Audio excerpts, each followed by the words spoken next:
Días, hermanos. Buenos días. Hebreos 5:12. Porque debiendo ser ya maestros, después de tanto tiempo, tenéis necesidad de que se os vuelva a enseñar cuáles son los primeros rudimentos de las palabras de Dios, y habéis llegado a ser tales que tenéis necesidad de leche y no de alimento sólido. Señor Padre Santo, nuestro Dios Todopoderoso y amado, ponemos estas palabras en tus manos, Señor, que seas tú guiándonos, acompañándonos, dándonos cada día más discernimiento y más entendimiento. Nos ponemos en tus manos en el poderoso nombre de nuestro Señor Jesucristo. Amén. Hermanos, el título es Niños en la Fe. Hebreos 5:12. Porque debiendo ya ser maestros después de tanto tiempo, tenéis necesidad de que se os vuelva a enseñar cuáles son los primeros rudimentos de las palabras de Dios. Y habéis llegado a ser tales que tenéis necesidad de leche y no de alimento sólido. Hermanos, ubiquémonos en el contexto histórico. Recordemos que el autor de Hebreos no le está hablando a cualquier público indocto, por decirlo así. Le está hablando a judíos conversos que conocían el Antiguo Testamento, tenían claras las profecías y las promesas que estaban en la Escritura sobre el Mesías príncipe, sobre el Cristo. Y habían caminado con los apóstoles, algunos de ellos, y otros habían llegado después de Pentecostés. Nos dice John Hill, estos hebreos habían tenido grandes ventajas. No solo eran descendientes de Abraham y tenían la ley de Moisés y los escritos del Antiguo Testamento, sino que algunos de ellos habían disfrutado del ministerio de Cristo. Y no obstante de sus apóstoles, y ahora habían pasado unos 30 años desde el día de Pentecostés, en el que los dones del Espíritu Santo fueron otorgados de una manera tan extraordinaria, y un gran número se había convertido, y se estableció un estado de iglesia entre ellos, y por tanto, considerando el largo tiempo, las oportunidades y ventajas que habían disfrutado, podrían haberse esperado, y de hecho lo que se debería haber sido, que ya hubieran sido maestros, algunos de manera privada y otros de manera pública, de donde se puede observar que tener tiempo para aprender y sin embargo no ser competentes es un agravante del embotamiento. Además, que los hombres deben ser oyentes y lograr cierta competencia en la audición antes de ser aptos para ser maestros de otros. Además, que las personas no deben escuchar solo para su propia edificación, sino también para la instrucción de otros, aunque no todos los oyentes están destinados a ser maestros de públicos. Pueden ser maestros de otros. Esto requiere una grande dosis de conocimiento, a lo cual cabe añadir que las iglesias de Cristo son los seminarios propios de los ministros del Evangelio, pero estaban tan lejos de ser este el caso. Entonces miremos, hermanos, que a pesar de que se habían criado en el Antiguo Testamento, que conocían las Escrituras del Nuevo Testamento, que habían caminado con el Señor, que habían caminado con los apóstoles, que algunos habían sido llenos del Espíritu Santo, aún algunos fluctuaban en la fe. Hermanos, cuando nosotros leemos las Escrituras, podemos ver que además el pueblo judío era tempranamente instruido en ellas, dando obediencia a las mismas Escrituras. Vayamos a Deuteronomio 6 al 8.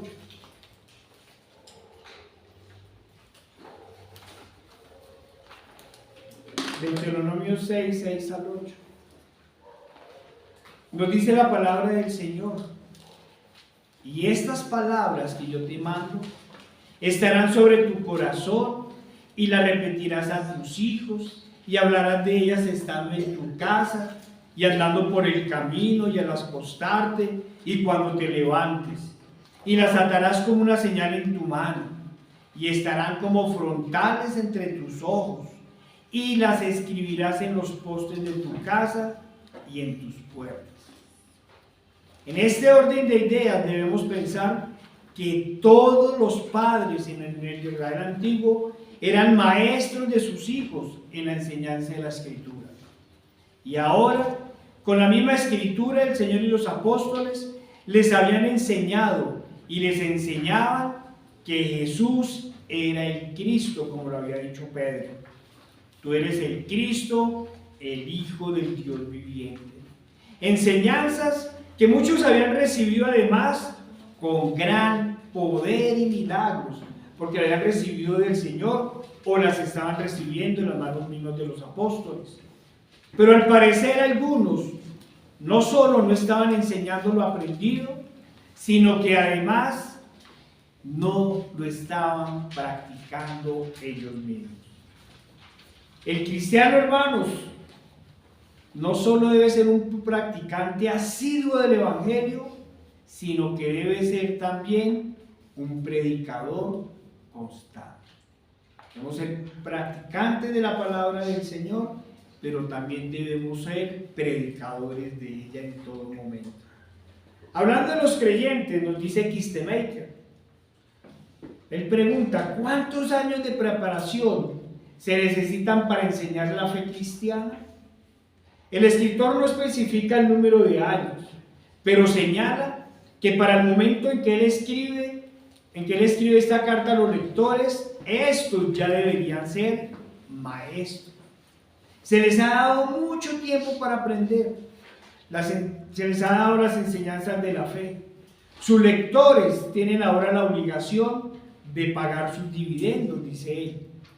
Ya deberían ser capaces de inculcar a otros las enseñanzas de la palabra de Dios, pero son incapaces de hacerlo. La iglesia cristiana debe crecer para existir. Aquellos que han oído el Evangelio y lo han aceptado en fe, deben compartir su conocimiento con otros que necesitan instrucción.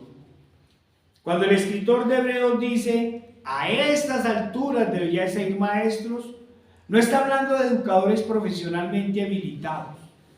Se dirige más bien al creyente que ha oído los relatos de la Biblia y a quien se le ha enseñado la doctrina de la salvación, y que sin embargo no pone su habilidad en función de la tarea de llevar a otros el conocimiento de la salvación en Cristo. ¡Qué desilusión!, dice Kistemaker, cuando un cristiano que ha recibido la oportunidad de dar testimonio de Cristo y de enseñar el Evangelio, rehúsa hacerlo porque se siente inepto. El escritor de Hebreos habla de tal situación. Hermanos, el autor de la carta estaba inquiriendo a los creyentes por su inmadurez espiritual, que además se reflejaba en la falta de experticia para ser practicantes y maestros del Evangelio. Miren la tarea que nos están poniendo: ser practicantes y maestros del Evangelio. Ningún hebreo de ese momento tenía excusa para no enseñar o para no ser docto en las Escrituras. Veamos que desde el primer versículo de la carta, el autor les ha recordado que el Señor siempre les había hablado, por lo cual no tenían excusa. Vayamos a Hebreos 1, 1 al 3.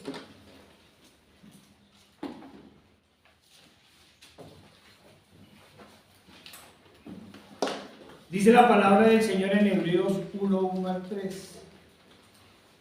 Dios, habiendo hablado muchas veces y de muchas maneras en otro tiempo a los padres por los profetas, en estos postreros días nos ha hablado por el Hijo, a quien constituyó heredero de todo y por quien asimismo hizo el universo, el cual, siendo el resplandor de su gloria y la imagen misma de su sustancia, y quien sustenta todas las cosas con la palabra de su poder, habiendo efectuado la purificación de nuestros pecados por medio de sí mismo, se sentó a la diestra de la majestad en las alturas, hecho tanto superior a los ángeles, cuanto heredó más excelente nombre que ellos.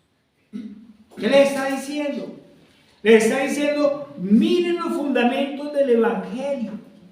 Les está recordando que Dios habló de muchas formas en los tiempos pasados por medio de los profetas.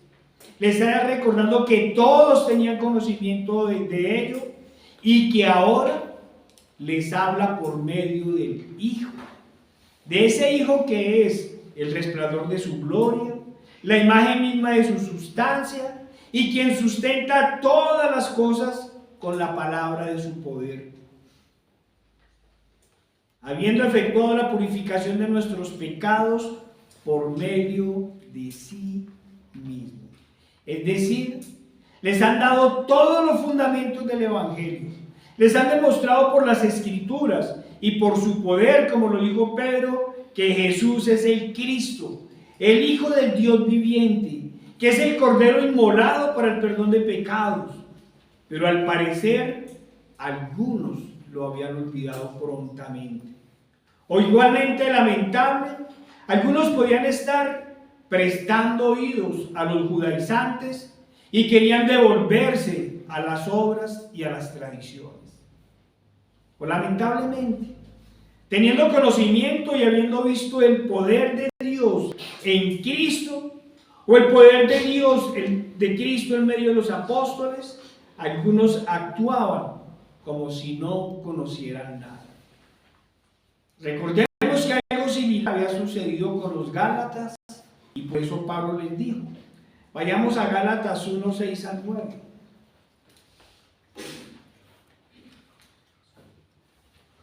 Pensemos nosotros en todas estas cosas, porque estamos hablando de los hebreos. Pero nosotros ya también llevamos muchos años de formación en el Evangelio. Algunos llevan un año, algunos llevan varios. ¿Qué les dijo Pablo a los Gálatas? Les dice, estoy maravillado de que tan pronto os hayáis alejado del que os llamó por la gracia de Cristo para seguir un evangelio diferente. No que haya otro evangelio, sino que hay algunos que os perturban y quieren pervertir el evangelio de Cristo. Mas si aún nosotros o un ángel del cielo os anunciare otro evangelio diferente del que os hemos anunciado, sea anatema. Como antes hemos dicho, también ahora lo repito. Si alguno os predica diferente evangelio del que habéis recibido, sea anatema. En estos casos, el enemigo estaba zarandeando a los creyentes, a unos por prestar oídos a lo que no conviene, a las falsas enseñanzas, a otros por olvidar rápidamente los fundamentos del evangelio y querer devolverse a los viejos rudimentos, a otros por añorar los puerros de Egipto que están en la ley, o mejor, por la ley de las obras de justicia propia. En fin, les estaba haciendo un llamado, un duro llamado, por comportarse como niños en la fe. Porque los niños son los que olvidan prontamente las cosas y de un momento a otro no saben para dónde van. Hermanos, sabemos que Satanás siempre ha buscado formas de desviar al pueblo de Dios, y para eso usa engañadores y lisonjeros, pero también usa personas cercanas, aparentemente inofensivas, pero que con su amistad y consejos nos son piedra de tropiezo y estorbo en este andar. Otros también, por sus propias concupiscencias, que el enemigo utiliza para tentarlos y hacerlos caer. Podríamos parafrasear a algunos autores entre los creyentes y afirmar que todas estas cosas suceden, es decir, que el enemigo nos ataca cuando, actuando de forma inmadura en la fe, damos espacios a periodos de gran enfriamiento espiritual. Todo esto sucede por eso. Porque damos esos espacios que algunos autores llaman enfriamiento espiritual.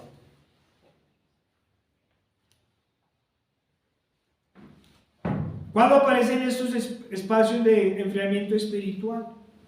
Cuando las preocupaciones del mundo nos ocupan mucho tiempo y atención.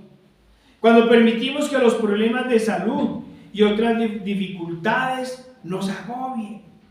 Pero sobre todo, cuando en medio de todas estas situaciones mermamos en la oración y en la lectura de la palabra.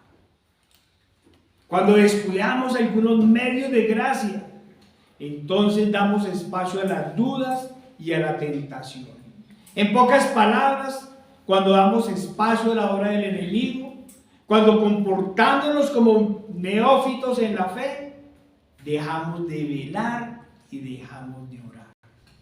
Velad y orad para que no entréis en tentación, nos decía el Señor. Hermanos, no podemos dar espacio a ese enfriamiento.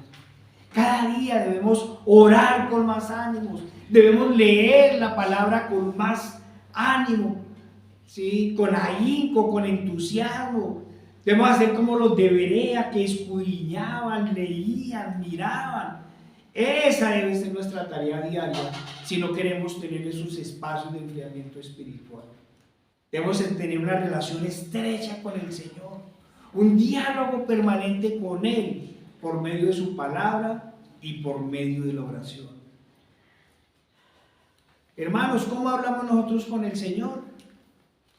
Cuando oramos. ¿Y cómo nos habla Él? Cuando leemos su palabra. Si yo oro sin leer su palabra, estoy haciendo la mitad de la tarea. Y si leo su palabra sin orar, igual. Ese diálogo debe ser constante. Es un diálogo de la amistad. Nosotros tenemos esa ventaja. La palabra del Señor nos ha permitido establecer esa relación. Los católicos desafortunadamente no. Se limitan a repetir. ¿Sí? ¿Qué más os quitar? ¿Cómo está? ¿Qué más os quitar? ¿Cómo está? ¿Qué más os quitar? ¿Cómo está? ¿Qué? Eso es lo que hacen. En cambio nosotros sí hablamos con el Señor. Nosotros vamos, ¿cierto? Le confesamos nuestros pecados, le transmitimos nuestras dificultades, le clamamos, le pedimos, ¿sí? Y Él comienza a hablarnos, Y no es mucha coincidencia que nuestros devocionales coincidan con los que nos está pasando en los momentos, ¿sí? Entonces uno comienza a leer el devocional y no, ¡uy, Señor! Me estás hablando, Señor, gracias, Señor, ¿sí? O alguno está tratando de desviarse o está en algún pecado y abre el devocional y ¡fum! Sale el látigo de la palabra del Señor. ¿Sí? Hermanos, regresemos a la cita base. Porque debiendo ser ya maestros, después de tanto tiempo, tenéis necesidad de que se os vuelva a enseñar cuáles son los primeros rudimentos de la palabra del Señor, de Dios, y habéis llegado a ser tales que tenéis necesidad de leche y no de alimento sólido. Y continúa, y todo aquel que participa de la leche es inexperto en la palabra de justicia, porque es niño. Hermanos, ¿cuánto tiempo se necesita en el cristianismo para ser maduros en la fe y ser maestros? Y ni el autor de Hebreos ni nosotros nos estamos refiriendo a ser pastores o maestros en las iglesias. Estamos hablando a ser creyentes practicantes, comprometidos con nuestro Señor y predicadores de la palabra de Dios. ¿Cuánto tiempo se necesita para ello? Podríamos afirmar que el problema realmente no es de tiempo. Algunos pueden durar 10 años. Y uno ve que ni para atrás ni para adelante. Siempre que se les habla la palabra del Señor, se sorprenden como si fuera la primera vez que escuchan. ¿Sí? Y hay otros que llegan y en días uno los ve llenos del Espíritu Santo, los ve con conocimiento de la palabra del Señor, los ve con celo, los ve predicando, ¿sí? Entonces, hermanos, el problema no es de tiempo, el problema es de convencimiento, de amor y de entrega al Señor.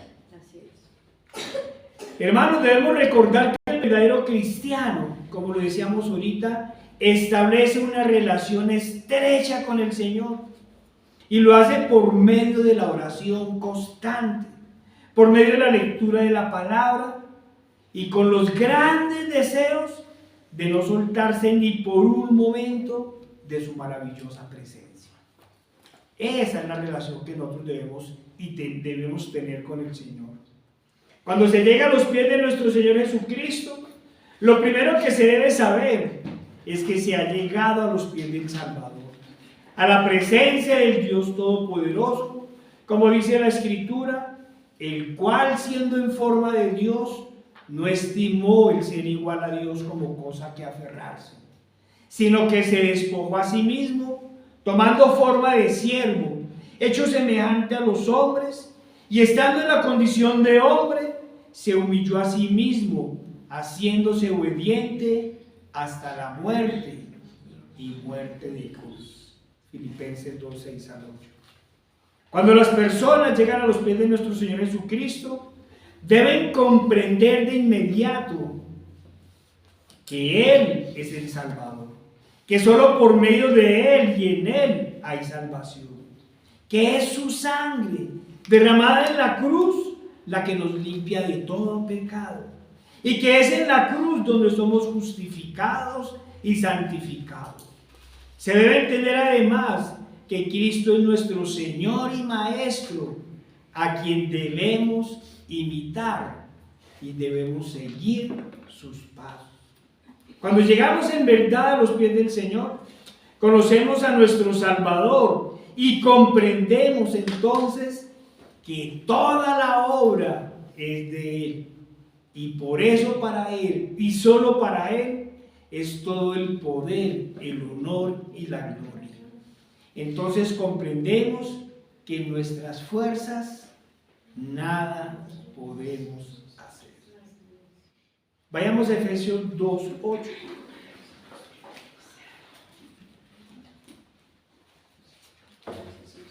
Nos dice la palabra del Señor, recordémoslo. Porque por gracia sois salvos por medio de la fe. Y esto no de vosotros, pues es don de Dios. No por obras, para que nadie se gloríe. El catolicismo romano y con él todas las falsas religiones enseñan salvación por obras, que no es otra cosa que una supuesta y miserable negociación con Dios, en la cual la persona puede vivir en sus deleites y pecados, pero luego compensa sus faltas con obras de justicia propia, en especial con lo que ellos llaman obras de misericordia. Para ellos es misericordioso este supuesto negocio con Dios. Cuando predicamos la palabra del Señor, siempre le preguntamos a quienes creen estas cosas: ¿con cuántas obras se puede cubrir una calumnia? ¿Con cuántas obras se puede cubrir una mentira? ¿Con cuántas obras se puede cubrir un adulterio? ¿Con cuántas obras incluso se puede cubrir un asesinato? Si hablásemos de la ley ceremonial, ni siquiera con la sangre de todos los animales derramada en sacrificio se podría perdonar un solo pecado. Ni dándole de comer a todos los pobres en el mundo podría cubrir un solo pecado.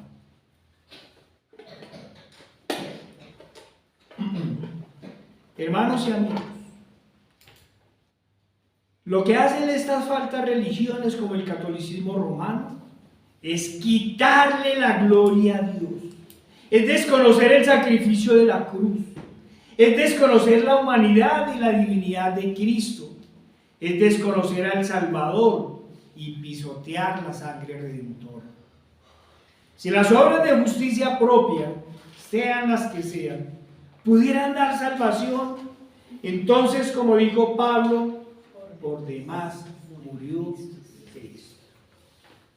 Si las obras salvan, entonces, ¿para qué el Señor se entregó en este terrible sacrificio? Entonces, ¿para qué un Cordero perfecto? ¿Para qué un mediador entre el Padre y los hombres? Si pudieran llegar la salvación por obras, entonces, ¿para qué un Padre, el Padre Dios, entregó a su único Hijo en sacrificio? Quienes creen en la salvación por obras, claramente desconocen totalmente el Evangelio y desconocen toda la obra redentora de nuestro Señor Jesucristo. Vayamos a Efesios 4, 13 al 15.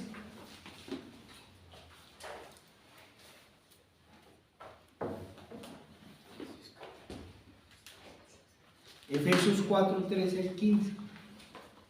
Nos dice la palabra del Señor: hasta que todos lleguemos a la unidad de la fe y del conocimiento del Hijo de Dios, a un varón perfecto, a la medida de la estatura de la plenitud de Cristo, para que ya no seamos niños fluctuantes, llevados por doquiera de todo viento y de doctrina, por estratagema de hombres que para engañar emplean con astucia las artimañas del error, sino que siguiendo la verdad en amor, crezcamos en todo en aquel que es la cabeza, esto es Cristo.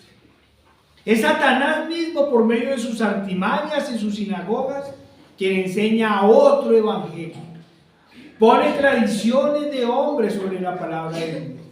Es Satanás mismo quien pretende impedir que lleguemos al pleno conocimiento del Hijo de Dios. Por eso es que anticristos como el pasado, como Bergoglio, terminan afirmando que el terrible pero glorioso sacrificio del Señor, por medio del cual somos salvos, fue un fracaso de acuerdo a él. El fracaso de la cruz, afirmó, como lo hemos contado una y otra vez. Por eso el catolicismo romano, como también se ha repetido una y otra vez, se ha opuesto siempre al conocimiento de la palabra del Señor. Siempre ha hecho todo lo que está a su alcance para impedir que las personas lean la Biblia.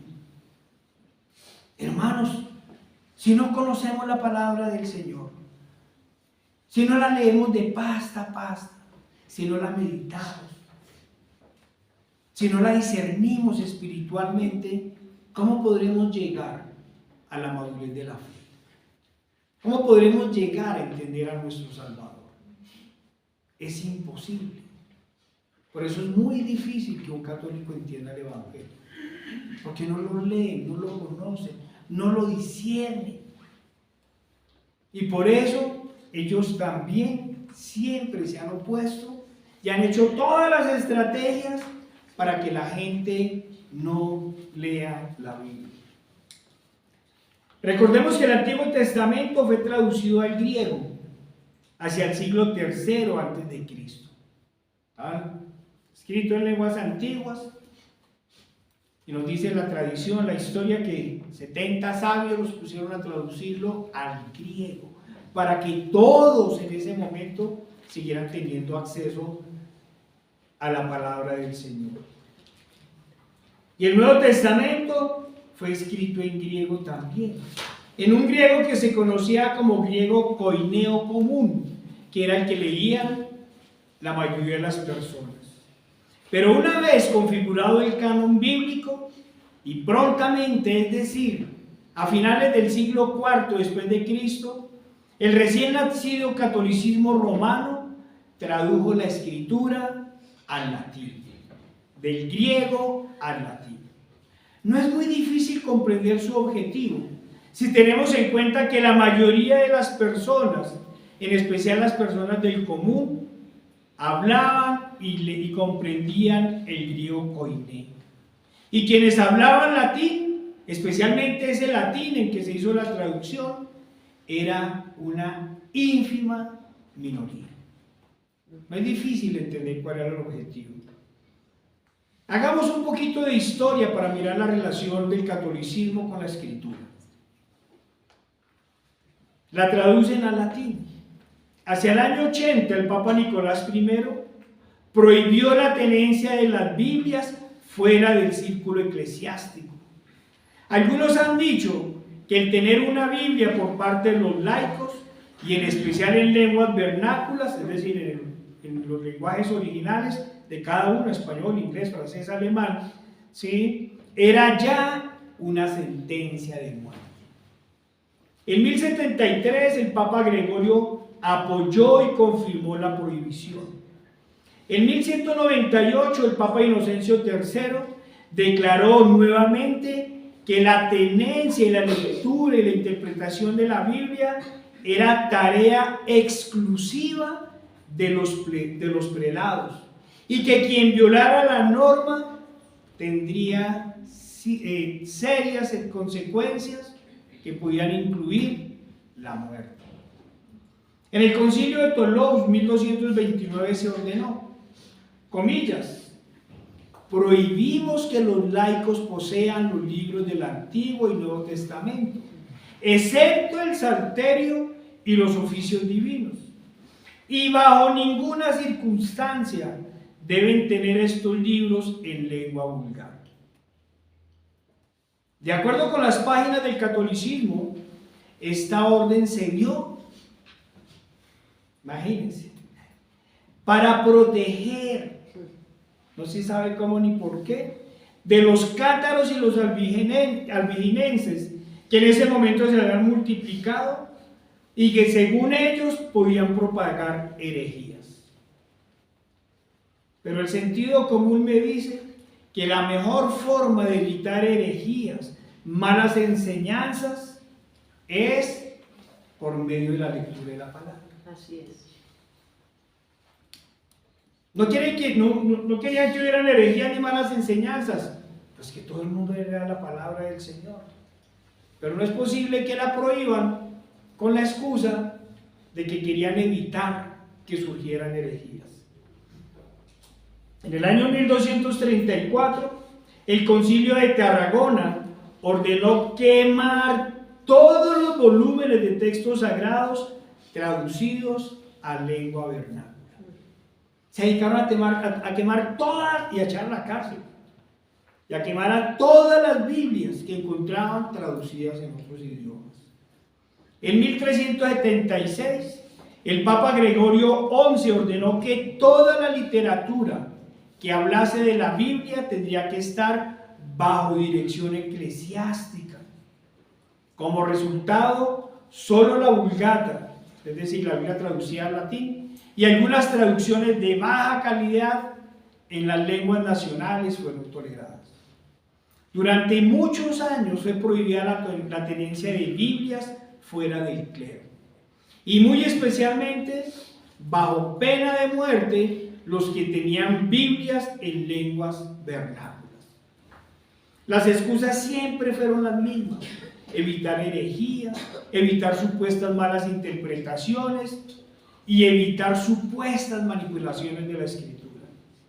Pero todos sabemos que, por el contrario, como lo estamos diciendo, la mejor forma de evitar que se multipliquen las herejías, de evitar las malas enseñanzas, de evitar las tradiciones de los hombres sobre la palabra del Señor, es leyendo la palabra del Señor.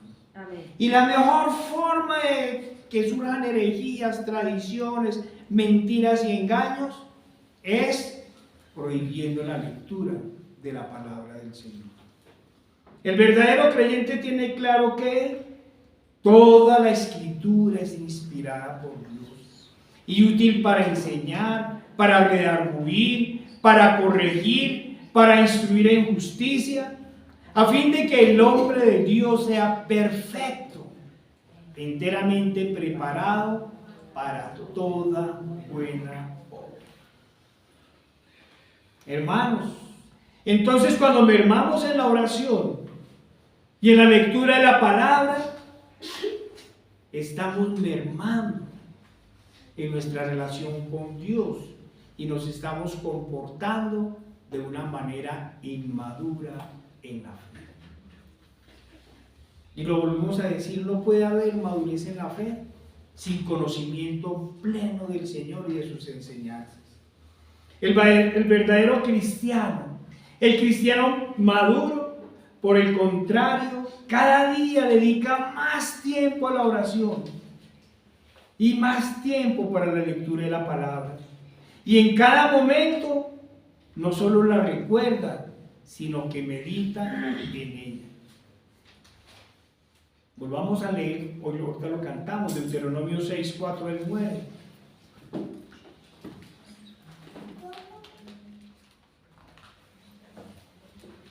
Deuteronomio 6, 4 al 9, nos dice la palabra del Señor. Oye Israel, Jehová nuestro Dios, Jehová uno es. Y amarás a Jehová tu Dios de todo tu corazón y de toda tu alma y con todas tus fuerzas. Y estas palabras que yo te mando hoy estarán sobre tu corazón y las repetirás a tus hijos y hablarás de ellas estando en tu casa y andando por el camino y al acostarte y cuando te levantes, y las atarás como una señal en tu mano y estarán como frontales entre tus ojos, y las escribirás en los postes de tu casa y en tus puertas. Cuando nosotros vamos caminando, cuando nosotros vamos en el bus, cuando vamos en el carro, vamos recordando la palabra del Señor, vamos meditando, vamos orando, vamos complementando esa relación con nuestro Dios. Hermanos, el verdadero creyente, el creyente maduro en la fe, es un conocedor asiduo de la Escritura. La ha leído de pasta a pasta y cada día se esfuerza más y más en conocerlo. Y cada día clamamos más al Señor, pidiéndole sabiduría, discernimiento de palabra y de espíritu. En estos días alguien nos contaba que un predicador estaba feliz porque había llegado a leer la palabra, la Biblia, 100 veces en su vida. 100 veces. ¿Cuántos años tendría? ¿Cuánto tiempo le dedicaba a la lectura a la palabra del Señor? Hermanos, conocer la palabra del Señor no es solo repetir los versículos memorizados o saber claramente la porción de la Escritura que se hace referencia, ya sea en los estudios, en los sermones, en las charlas con los hermanos o en los momentos de algunas charlas. Todo esto es importante, pero lo fundamental está en comprender lo que el Señor nos dice por medio de su palabra. Lo fundamental no es solo que comprendamos lo que el Señor dice, sino que seamos hacedores de la palabra del Señor. Que cada día caminemos más por los senderos de santidad por el que nos ha puesto nuestro Señor. Que el conocimiento de su palabra verdaderamente la hagamos sabiduría por medio de su Espíritu y vivamos para Cristo y en Cristo. Y que como Pablo podamos decir, con Cristo estoy juntamente crucificado. Y ya no vivo yo, mas Cristo vive en mí. Y lo que ahora vivo en la carne, lo vivo en la fe del Hijo de Dios, el cual me amó y se entregó a sí mismo por mí. Ya no vivo yo, vive Cristo en mí. Porque debiendo ser ya maestros, después de tanto tiempo, tenéis necesidad de que se os vuelva a enseñar cuáles son los primeros rudimentos de la palabra de Dios. Y habéis llegado a ser tales que tenéis necesidad de leche y no de alimento sólido. Hermanos, es necesario volver a preguntar, ¿cómo está nuestra relación con Dios? Una vez se le pregunta a la gente, ¿y usted cree en Dios? Sí. ¿Y cuándo fue la última vez que leyó la Biblia? ¿Pero está bien con Dios? Sí. ¿Y cuándo fue la última vez que comió? No, hace 2 horitas. ¿Cuál es el alimento espiritual? O sea que está matando su espíritu de hambre, porque no han leído la palabra del Señor. Hermanos, preguntemos otra cosa. La palabra de Dios es verdaderamente nuestra guía en cada momento y para cada cosa. Es nuestra guía. ¿Es verdaderamente Cristo? ¿Es el todo en nuestras vidas? Preguntémoslo en cada momento. ¿Es Cristo el todo en nuestras vidas? ¿Vivimos para Él? ¿O somos los perfectos formalistas? Oramos, leemos su palabra constantemente, asistimos regular y cumplidamente a la iglesia, cantamos, hay unos que solo cantan pero nunca alaban, pero en realidad nuestra mente y nuestro corazón están en las cosas de la tierra. Nuestras preocupaciones son terrenales, nuestros afectos no están verdaderamente en el Señor, y caminar hacia la santidad no es un gozo, sino una carga muy pesada. ¿Ese será nuestro estado? Siempre estamos pensando, ¿puedo? ¿No puedo? ¿Será que si hago esto pierdo la salvación? Entre comillas, ¿sí? Perder la salvación. ¿Somos acaso de los que en cada momento estamos negociando nuestros principios y de vez en cuando cedemos para que no nos vean como religiosos ni como fanáticos? ¿Nos da vergüenza que nos digan religiosos? ¿Nos da vergüenza que nos digan fanáticos? Nos dice la palabra en 1 Juan 2:15 al 17. No améis al mundo, ni las cosas que están en el mundo. Si alguno ama el mundo, el amor del Padre no está en él. Porque todo lo que hay en el mundo, los deseos de la carne, los deseos de los ojos y las vanaglorias de la vida, no proviene del Padre, sino del mundo. ¿Qué es el mundo? No lo dice.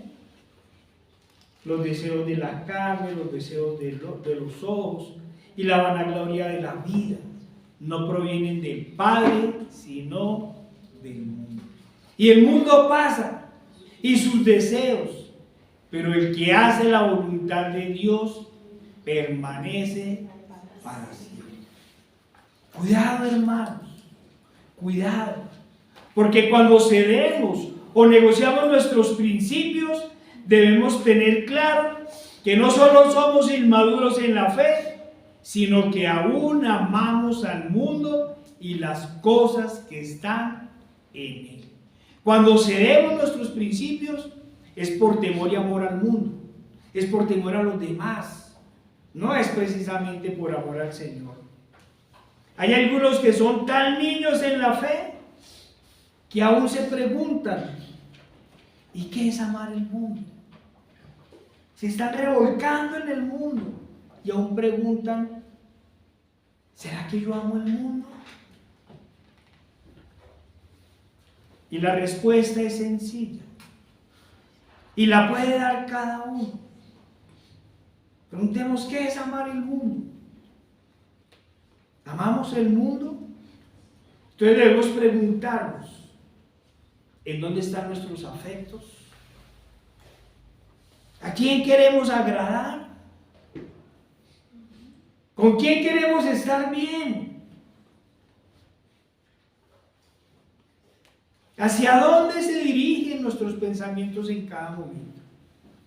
Cuando vamos caminando, cuando estamos... ¿Qué es lo que estamos pensando? ¿Qué estamos deseando?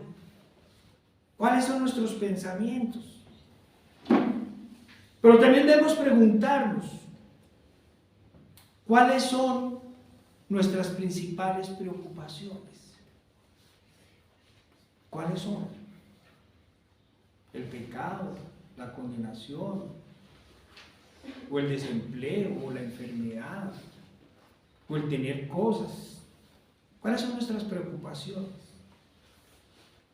Y también deberíamos preguntarnos, ¿a quién tememos desagradar? ¿A quién tememos desagradar? Porque uno piensa, ¿a quién quiero agradar? Pero ¿a quién temo desagradar?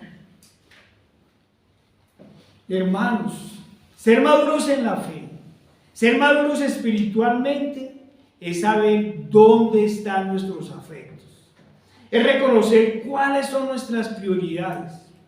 Es saber y tener claro si ya vencimos el amor por el mundo y por las cosas que están en él. Es saber si verdaderamente nos vemos como peregrinos y extranjeros en esta tierra o amamos esta tierra. Hermano, tenga cuidado. Recuerde que si usted aún ama al mundo, no solo el amor del Padre no está en usted, sino que además, como nos dice Santiago, en Santiago 4, 4 al 5 nos dice: oh almas adúlteras, ¿no sabéis que la amistad del mundo es enemistad contra Dios? Cualquiera pues que quiera ser amigo del mundo se constituye enemigo de Dios. ¿O pensáis que en la Escritura dice en vano, el Espíritu que era hecho morar en vosotros os anhela celosamente? Hermano, yo espero estar hablando solo a los amigos y no solo a los hermanos. Cuidado, no se engañe. Si usted aún ama al mundo y las cosas que están en él, usted es enemigo de Dios. La ira del Padre aún está sobre usted. Recuerde que el arco está tensado contra usted. Que si no se entrega verdaderamente al Señor, por más que se crea cristiano, por más que asista a la iglesia, por más que ore de vez en cuando y lea la palabra de vez en cuando, usted hará parte de aquellos de quien el Señor dijo: no todo el que me dice Señor, Señor, entrará en el reino de los cielos, sino el que hace la voluntad de mi Padre que está en los cielos. Esta es una de las porciones de la Escritura que uno más lee. Muchos me dirán en aquel día, la hemos leído muchas veces acá: Señor, Señor, ¿no profetizamos en tu nombre? Y en tu nombre echamos fuera demonios, y en tu nombre hicimos muchos milagros. Y entonces les declararé: nunca os conocí, apartados de mí, hacedores de maldad. Mira a quién les está hablando. Mira lo que dicen ellos: ¿no profetizamos en tu nombre? Y en tu nombre echamos fuera demonios, y en tu nombre hicimos muchos milagros. ¿Cuántos demonios hemos expulsado? ¿Cuántos milagros hemos hecho? Y el Señor le responde a ellos: no os conocí, apartados de mí, hacedores de maldad. Porque debiendo ser ya maestros, después de tanto tiempo tenéis necesidad de que se os vuelva a enseñar cuáles son los primeros rudimentos de la palabra de Dios, y habéis llegado a ser tales que tenéis necesidad de leche y no de alimento sólido. ¿Se acuerdan, hermanos, del devocional de ayer? ¿Ah? ¿Qué? A veces la gente dice así. En estos últimos tiempos hemos visto cómo aflora la madurez espiritual en muchas personas que llevan muchos años en este camino, o que a pesar de su corto tiempo en la fe, su compromiso en las cosas del Señor, los mostraban como por personas robustecidas y firmes en sus convicciones. Pero los hemos visto flaquear. Hermanos, antes de seguir es necesario aclarar que la madurez en la fe no tiene que ver, como decíamos, con el mucho tiempo que se lleve caminando en este sendero, sino que, como se ha dicho, la relación que se tenga con el Señor. Es la relación que hemos construido con el Señor. Lo que sucede es que uno espera que después de cierto tiempo, después de estar asistiendo regularmente a una iglesia, la gente tenga muchas claridades en el Señor y ante todo tenga una gran relación con el Señor. Y si bien no toda madurez lleva necesariamente a abandonar al Señor y a la apostasía, algunas actitudes de algunos hermanos nos asombran e incluso los dejan perplejos. Y como se decía, esto es lo que nos ha generado inquietudes, o más bien todas estas cosas nos han generado ciertas inquietudes frente a los hermanos, cuando se les mueren los seres queridos, o cuando las personas que están cercanas a nosotros, sean amigos o familiares, abandonan las iglesias. Entonces uno ve a la persona caminando y uno cree que están firmes en la fe, que tienen claras las cosas de la fe, y sucede una de esas cosas. Se le murió el papá, la mamá, el hermano, el hijo, o su amigo, su amiga más entrañable, o su familiar abandonó la iglesia. ¿Sí? Comencemos por el final. Miremos ese caso cuando alguien por motivos no bíblicos abandona la iglesia.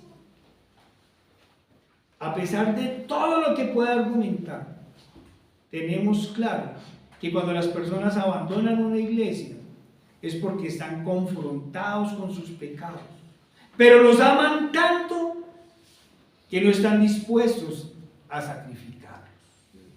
Prefieren volver a sacrificar al Señor que sacrificar sus pecados. En pocas palabras, aman más al mundo que a Dios. Han calculado la torre y no están dispuestos a abandonar las cosas que aman del mundo. Y prefieren abandonar al Señor. Pero se lisonjean a sí mismos diciendo, es que miren, ustedes no se imaginan cuántas veces hemos escuchado eso. No, yo amo a Dios, pero es que como no estoy de acuerdo con algunas cosas de la iglesia, o no estoy de acuerdo con algunas cosas de los hermanos, es que a veces algún hermano me miraba mal y no me gustó, ¿sí? Entonces me voy. O no estoy de acuerdo con cosas del pastor, pero no voy a dejar de ser cristiano, ni me voy a volver al mundo, no se preocupe, ¿sí? Voy a seguir siendo cristiano. Y ponen una cara de piedad, y cada vez que nos los encontramos y les preguntamos que cómo están, nos dicen que están bien, que a pesar de que no se congregan, siguen orando y siguen caminando, pero sus vidas siguen como antes, y poco a poco se van descarriando más y más, lenta y gradualmente se van descarriando y cada vez se van alejando más del Señor. ¿Y cómo están? Bien, bien, fortalecidos y en victoria, ¿sí? ¿Qué tiene que ver esto con la madurez, con la inmadurez de los que continúan firmes en la iglesia? ¿Qué tiene que ver una cosa con la otra? Que cuando uno les pregunta, ¿y cómo está su familiar? ¿Cómo está su amigo? responden, bien, orando y haciendo sus devocionales. Bien. ¿Están bien? Falso. Nadie que se aparte del cuerpo de Cristo, nadie que se aparte de una iglesia bíblica sin justa causa, y si la iglesia es bíblica nunca habrá una justa causa, puede estar bien. ¿Qué nos dice la palabra del Señor en Juan 15:1-6? Vayamos a Juan 15:1-6. Nos dice la palabra del Señor.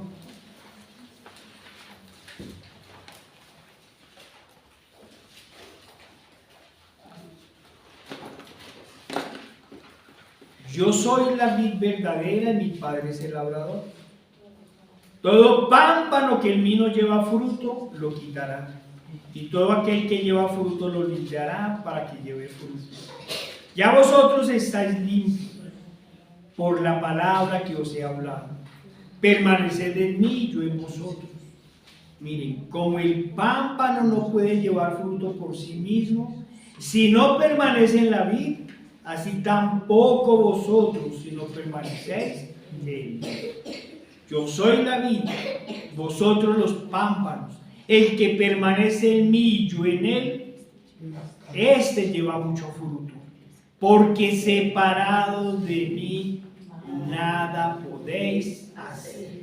El que en mí no permanece, será echado fuera como pámpano y se secará, y lo recogen y los echan en el fuego. Ya. Pero estamos bien, muy bien. Hermanos, no nos engañemos. Nadie fuera del cuerpo de Cristo se puede sostener. Nadie se sostiene solo. Son puras lisonjas. Prontamente se entregará al mundo y no pocos terminan en terribles herejías para justificar sus pecados. Y lo más lamentable es que lo seguimos tratando como si nada. Engañándonos a nosotros mismos, pensamos que se sostienen en el Evangelio. Hermanos, no nos digamos mentiras. Si tuviéramos ojos espirituales y los miráramos, podríamos ver sus inmundicias y sus engaños. Si uno tuviera ojos espirituales, uno lo que vería sería zombies, muertos vivientes. Viven, pero están muertos espiritualmente. Disculpen la comparación que voy a hacer, pero hablando en términos médicos, son falsas costras. Y muchos sabemos que es una falsa costra. Vemos la costra por encima y creemos que la herida se está sanando. Pero en realidad, la infección está creciendo internamente. Es como la leishmaniasis. Es una enfermedad producida por la picadura de un zancudo que pone una larva y esta poco a poco se va entrando en el cuerpo. La persona se confía porque ve que la picada, aunque fuerte, al principio se les hace una llaga, esta va sanando porque aparece la costra. Pero al pasar de los días, sigue mirando la costra sin ningún cambio, 15, 20 días, y sigue mirando la costra. ¿Sí? De un momento a otro aparece la piquiña. Después, algunos malestares. Y cuando se retira la costra, lo que encontramos es un hueco profundo que ha atravesado la piel, la carne y va hacia el hueso. Y entonces todo comienza a podrirse. Y si no se hace un tratamiento completo y definitivo, esa picadura genera la muerte. Así sucede. En el caso de la fe, la muerte espiritual. Pero nos lisonjeamos creyéndonos que todo está bien, porque vemos la costra, pero no vemos la inmundicia de adentro. El problema, hablando de la fe, es que en el caso de la leishmaniasis, la enfermedad solo la lleva el infectado, pero esta no se transmite. En cambio, el infectado por el pecado y por el amor al mundo siempre pretenderá justificar su pecado, y para ello pondrá dudas en el corazón del creyente para minar su fe y hacer que con el tiempo abandone también el cuerpo de Cristo. Pero no pocas veces en la inmadurez no somos capaces de decir nada. En nuestra inmadurez no somos capaces de decir como Pedro: apártate de mí, Satanás. Y entonces damos espacio a la duda, a la levadura, hasta que todo se contamina y el hueco de la duda llega hasta el corazón, y como la leishmaniasis, entonces produce nuestra muerte espiritual. Porque la leishmaniasis no contamina, pero el pecado sí contamina. Estamos aconsejando entonces que nos apartemos totalmente de los que se van de la iglesia. La respuesta es: depende. Si nuestra relación con ellos es para predicarles, para estorbarlos en sus pecados, para hacerles ver la enfermedad espiritual que tienen y volverlos al camino, a las sendas antiguas, a la iglesia y a la fe en Cristo, la respuesta es obvia: sígales hablando. Pero si los vamos a tratar como hermanos en la fe, como a personas sanas, e incluso vamos a aplaudir sus logros o vanaglorias en el mundo, es necesario recordar que si yo no lo convenzo con el Evangelio, voy a ser convencido por ellos contra el Evangelio. Y poco a poco mi fe será minada. Cuando aparezca la enfermedad, la prueba, la dificultad, la tribulación, estarán ahí. No para decirnos: descansen en el Señor, confíen en el Señor, o pidan oración en la iglesia, sino para decirnos: si ven, se lo dijimos. Como si los impíos no enfermaran, como si los impíos no tuvieran problemas, aunque sabemos que en ellos los resultados de los problemas y las enfermedades son más graves. Porque en ellos el remedio siempre termina siendo peor que la enfermedad. Entran en desespero, actúan alocadamente, mientras nosotros seremos animados en las pruebas por nuestro Señor y luego exaltados por Él. Pero veníamos diciendo que en esos momentos la inmadurez espiritual también se ha visto producto de estas enfermedades que han surgido ahora de la nada y generan la muerte. Lo estamos viendo. Nuestro amigo, nuestro familiar que estaba bien, le dio un ¡pum! Cáncer. Ahora le llaman turbo, ¿es que se llama?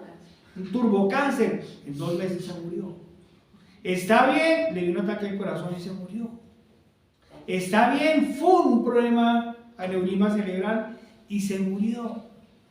No sé si ustedes han notado el aumento de la mortalidad en estos últimos tiempos y de las enfermedades, y de enfermedades gravísimas. Y es precisamente aquí en donde tambalea la fe y aparecen las lisonjas. Cuando mueren nuestros seres queridos. Por lo general, esperamos que sea como el ladrón en la cruz y corremos, como lo debemos hacer, a predicarles nuevamente. Y aunque por lo general no escuchan, ya sea por la gravedad de la enfermedad o por el endurecimiento de su corazón, terminamos diciendo, pero le predicamos. Esperamos la obra del Señor.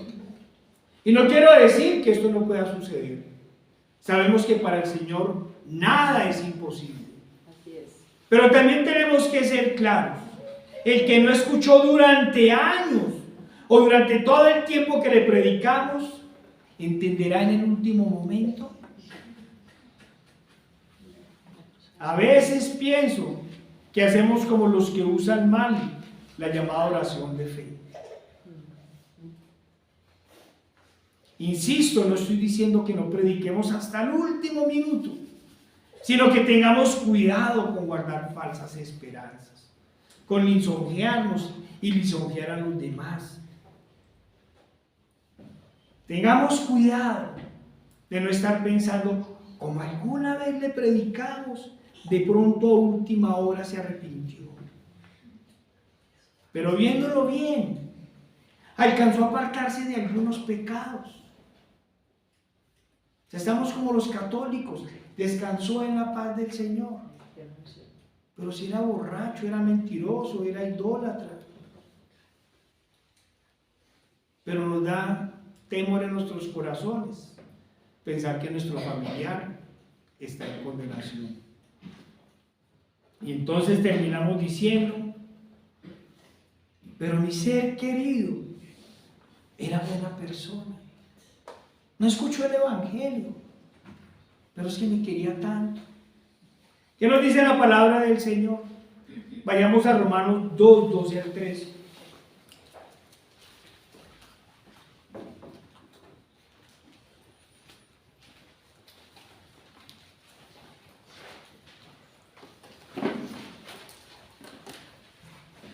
Nos dice la palabra del Señor en Romanos 2, 12 al 13.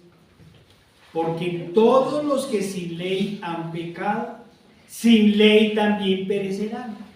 Y todos los que bajo la ley han pecado, por la ley serán juzgados. Porque no son los oidores de la ley los justos ante Dios, sino los hacedores de la ley serán justificados. Porque debiendo ser ya maestros, después de tanto tiempo, tenéis necesidad de que se os vuelva a enseñar cuáles son los primeros rudimentos de las palabras de Dios, y habéis llegado a ser tales que tenéis necesidad de leche y no de alimento sólido. Hermanos, en las dificultades diarias, preguntémonos, en las dificultades diarias, vamos a la palabra del Señor. Cuando suceden todas esas cosas, escudriñamos la palabra de Dios para buscar consejo, para encontrar tranquilidad. Leemos la palabra del Señor y encontramos en ella regocijo y paz. Preguntémonos. Cuando se presentan las dificultades, aconsejamos a nuestros amigos y a familiares con toda seguridad desde la Escritura. Cuando nos piden consejo, ¿vamos a la Escritura? ¿O nos aparece el psicólogo? O sea, que llevamos dentro. Y a veces nos volvemos psiquiatras, hasta medicamos. Esas medicinas que dan ahora, que calman y después mandan al suicidio. ¿Sí? ¿En serio, hermanos? ¿Aconsejamos desde la palabra del Señor? Cuando tenemos discusiones con algunas personas por la fe, bien sea con los que escucharon y abandonaron, o los que arraigados en las tradiciones nos discuten, ¿siempre lo hacemos desde la Escritura? En estos tiempos hemos llegado al conocimiento de la fe verdadera y todo lo vemos y lo pasamos por la Escritura. Hemos llegado a esos niveles de madurez espiritual. Desde la Escritura hemos entendido que la relación con Dios definitivamente es una relación de afectos. ¿Qué nos dice la palabra del Señor? Lo decíamos ayer. En donde está tu tesoro, allí está tu corazón. Vamos a hacer unas preguntas sencillas, hermanos. Vamos a mirar test de madurez espiritual. ¿Aún le cuesta trabajo levantarse temprano a hacer el devocional? ¿Aún le cuesta trabajo orar permanentemente? ¿A veces le cuesta trabajo ir a la iglesia? Cualquier dificultad es una oportunidad para no ir a la iglesia. Cuando sus familiares y amigos le preguntan sobre las cosas de la iglesia, sobre su fe, sobre la forma en que soluciona sus dificultades, responde con seguridad desde la Escritura. Conocemos la Escritura, hermanos, y respondemos desde ahí con seguridad. Hermanos, el policía o militar que conoce perfectamente la ley, actúa bajo ella. Y cuando le preguntan por su proceder, responde desde la norma. ¿Usted por qué hizo tal cosa? Por tal y tal y tal y tal cosa. Responde. Hay otros que responden: mi sargento me dio la orden. Pero usted hizo tal cosa. El coronel me dio la orden. No pocas veces he escuchado decir: es que como los pastores nos dijeron que... Comprendo los momentos oscuros en donde no se conocía la palabra de Dios, y algunos de ustedes nos dicen: pensábamos que era así, y nos pasó a todos, que pensábamos que era así. Pero cuando se pide un consejo y la respuesta se da desde la palabra del Señor, a una persona que conoce la palabra del Señor, o incluso a una persona nueva en la fe, e insisto, si la respuesta se da desde la Escritura, entonces podríamos decir: es que como el pastor dijo, ¿sí lo vamos a decir? Piden un consejo y se dan las respuestas de la Escritura. Cuando suceden estas cosas, recuerden que cuando estaba comenzando a caminar y los impíos en muchos momentos para hacernos dudar nos decían: entonces su pastorcito no lo deja estar, no le deja hacer esto o lo otro. Es que si se toma un trago va a perder la salvación, o lo van a regañar. Es que si no va siempre a la iglesia va a perder la salvación. Y también de una vez, ¿no? O su pastorcito lo va a regañar. No puedo negar que algunas preguntas intentaban hacer mella, pero de una vez uno iba a la Escritura. Y entonces, así como hoy, decimos con toda seguridad, y lo decíamos: la palabra del Señor dice que los borrachos no heredarán el reino de los cielos. La palabra del Señor me dice: no dejando de congregados como algunos tienen por costumbre. La palabra del Señor dice: no el rey, ni los fornicarios, ni los mentirosos, ni los ladrones, ni los hipócritas, ni los idólatras, ni los homosexuales heredarán el reino de los cielos. El Señor me dice: cuidado, hermanos, con algunas inseguridades. Son muestra de madurez espiritual.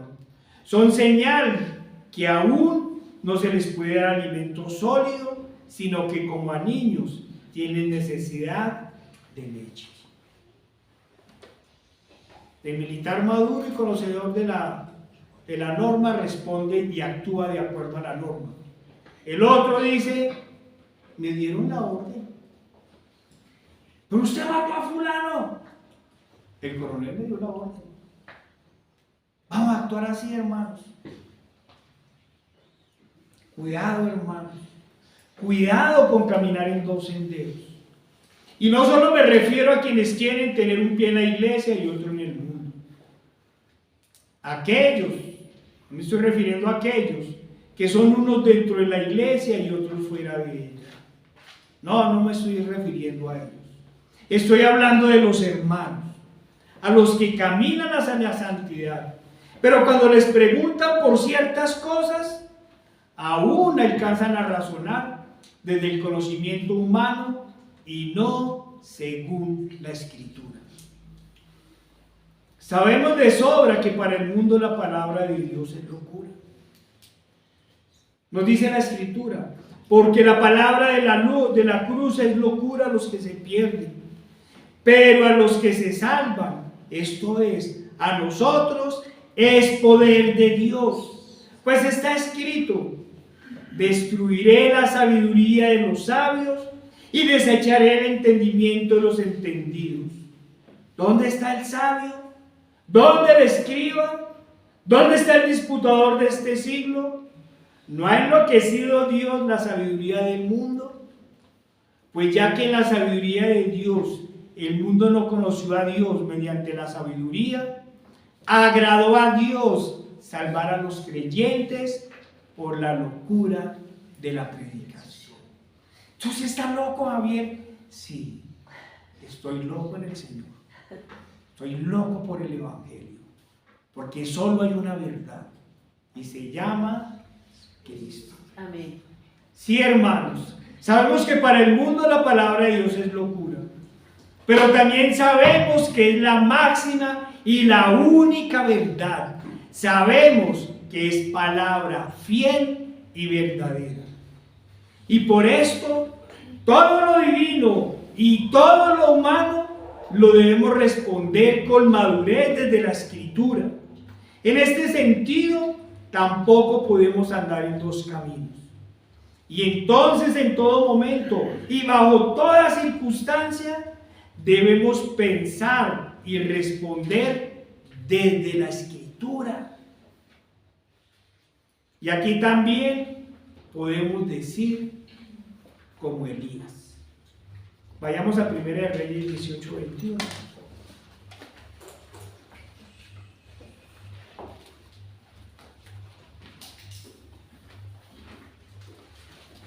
Acuérdese la historia.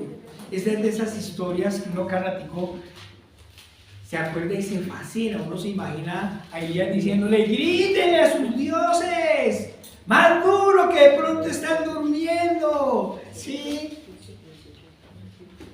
¿Y qué les termina y qué comienza a decirles Elías al pueblo? Y acercándose Elías a todo el pueblo dijo: ¿hasta cuándo claudicaréis vosotros entre dos pensamientos? Si Jehová es Dios, seguidle. Si Baal, id en pos de él. Hermanos, sigamos a Dios. Amén. Sigamos su palabra. Es la única palabra, ¿cierto?, donde hay salvación. El único libro que nos da palabras de vida eterna. El único que nos lleva a la salvación. El único que no se contradice. La única verdad. No claudiquemos más en dos caminos, hermanos. Vayamos a la palabra del Señor y solo en ella encontraremos la madurez espiritual. Señor Padre Santo, nuestro Dios Todopoderoso y amado, mira, Señor, te damos gracias por esta palabra, Señor. Ayúdanos, Señor, verdaderamente a ir todos los días a ti, Señor, en oración, en la lectura de tu palabra. Danos, Señor, sabiduría, discernimiento. Danos entendimiento, Señor. Oh, Padre Santo, ayúdanos, Señor, a comprender tu palabra. Danos ese discernimiento espiritual que tanto necesitamos, Señor. Ayúdanos a vivir, Señor, para ti, solo para ti. Nos ponemos en tus manos, en el poderoso nombre de nuestro Señor Jesucristo. Amén.